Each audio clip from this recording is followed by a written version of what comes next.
Dans les interpellations de l'honorable député Thierno Alassane Sall, il y a beaucoup d'amalgame.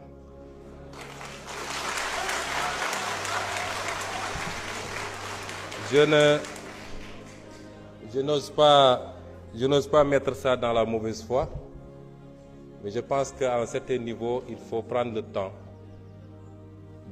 d'aller écouter ce que les gens ont dit et non pas de se laisser emballer par les commentaires et les commérages. Je n'ai jamais dit que tel fonds était haram. J'ai dit que la caisse noire. Je voudrais, après que vous ayez le temps d'écouter par vous-même, j'ai toujours dit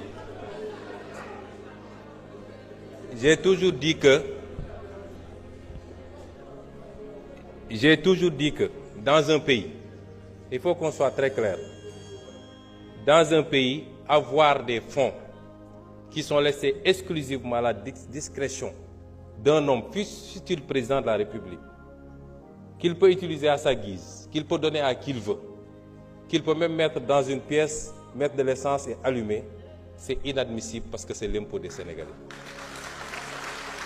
Par contre, dans tous les pays du monde, et même dans ceux qu'on appelle les plus grandes démocraties, il y a ce qu'on appelle les fonds secrets, qui permettent de régler des situations qu'on ne peut pas afficher publiquement et qui font l'objet d'un encadrement.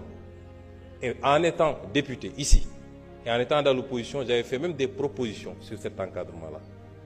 Et cela correspond à la vision de PASTEF qui sera matérialisée dans la gestion de ces fonds secrets. Parce que nous respectons toujours nos engagements, nous. Et nous, au moins, on a pris ces engagements, vous ne les avez jamais pris. Ça veut dire que vous auriez largement joui des fonds politiques, comme vous avez joui du régime de Macky Sall pendant des années sans avoir jamais dénoncé. Et vous ne pouvez pas aujourd'hui donner des leçons. Le budget 2024, le budget 2025 est un budget qui a été pris dans les conditions que tout le monde connaît. C'est un budget à minima qui a permis au moins de sauver cette année budgétaire, de ne pas être face à un blocage à la date, à l'échéance. Mais il était évident qu'entre l'installation de l'Assemblée nationale et le moment du vote du budget, il était impossible de procéder à l'élaboration d'un budget dans des standards que tout le monde accepte.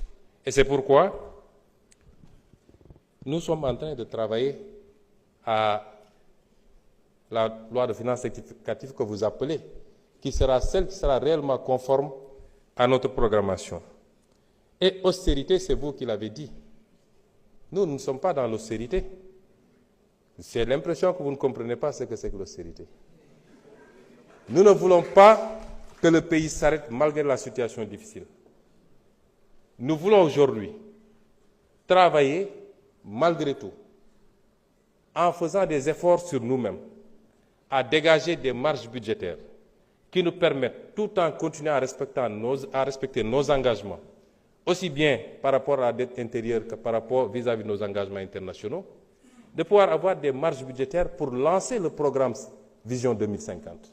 C'est de ça qu'il est question. Et ça, ce n'est pas de l'austérité.